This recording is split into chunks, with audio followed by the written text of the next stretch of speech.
A descoberta do câncer aos 27 anos de idade foi uma surpresa para a Carol.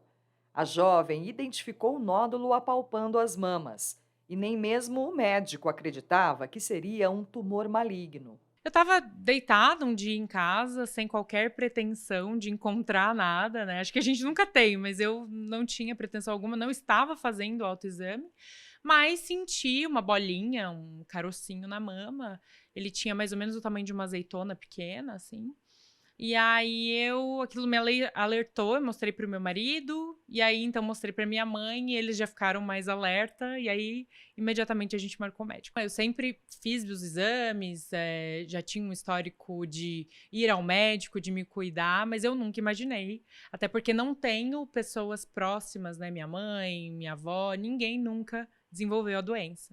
Então eu de forma alguma imaginei que eu seria diagnosticada com câncer. Logo após o diagnóstico, a jovem começou o tratamento. Fez cirurgia, quimioterapia e agora segue protocolos hormonais. Do meu diagnóstico até a minha primeira quimioterapia foram 22 dias mais ou menos, então foi muito rápido.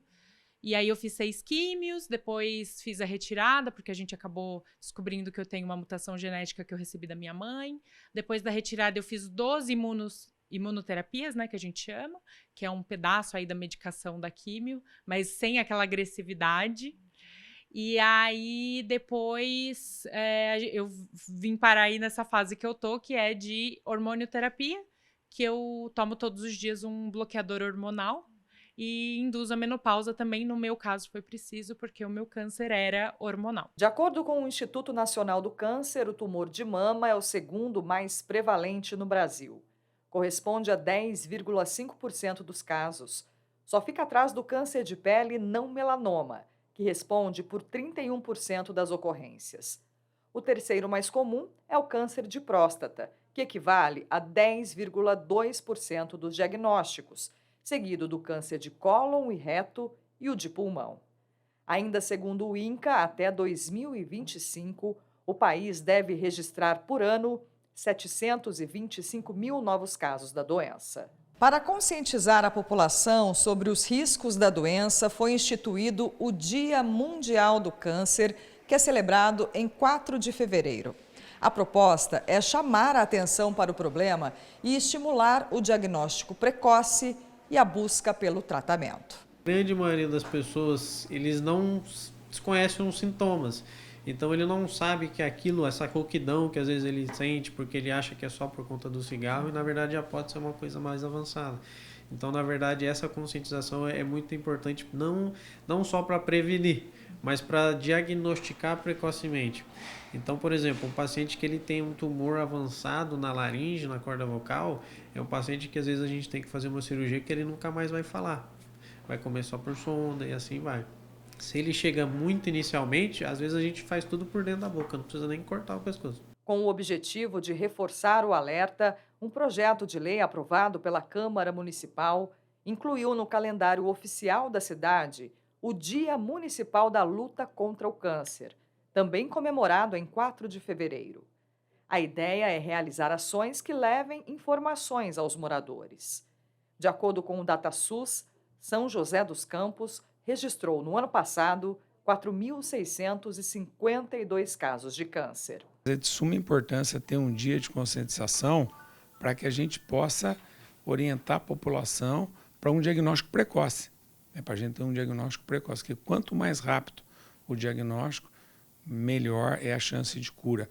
Então, um dia, uma semana é muito importante para se divulgar e também para se conseguir emendas, apoio financeiro para os hospitais que tratam em São José dos Campos de câncer, que é o GAC e o PIO12, que tem um custo mensal alto e que, infelizmente, a tabela SUS não cobre o custo dos hospitais. A ciência sabe que não há uma única causa para o câncer, mas já está comprovada a relação entre fatores externos, como hábitos de vida, e a doença.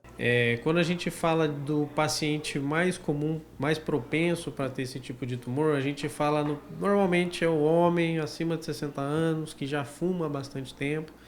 Esse é o tipo de paciente mais comum. Conforme foi passando o tempo e os estudos, a gente está vendo que, no caso, mulheres também tem aumentado bastante. E em países mais desenvolvidos, em algumas regiões de tumores específicos, isso eu falo mais em região de orofaringe, que é a região atrás da língua, o HPV tem sido uma causa importante para esse tipo de câncer. Câncer de tireoide em específico, um dos fatores externos mais comuns que a gente sabe é exposição à radiação. Carol, que já cuidava da saúde, agora dá muito mais atenção ao corpo. O susto também motivou a jovem a criar conteúdo para as redes sociais. Hoje ela conta a experiência dela e compartilha informações para ajudar quem enfrenta a doença. Ao invés de me perguntar por que comigo, eu quis entender o pra que comigo. E graças a Deus eu entendi muito rápido. Assim que eu me senti bem, eu comecei a, de fato, expor a minha doença, expor a minha mutação, expor a minha careca, expor como eu estava me sentindo, se eu estava enjoada, se eu não estava, como era. E aí alertar também para que outras pessoas não se cuidem só porque às vezes as pessoas falam assim, mas vocês querem que a gente fique procurando? Não, a gente só quer que você não seja pego de surpresa. Isso serve para o câncer ou para qualquer outra doença que, quanto antes, melhor de ser encontrada.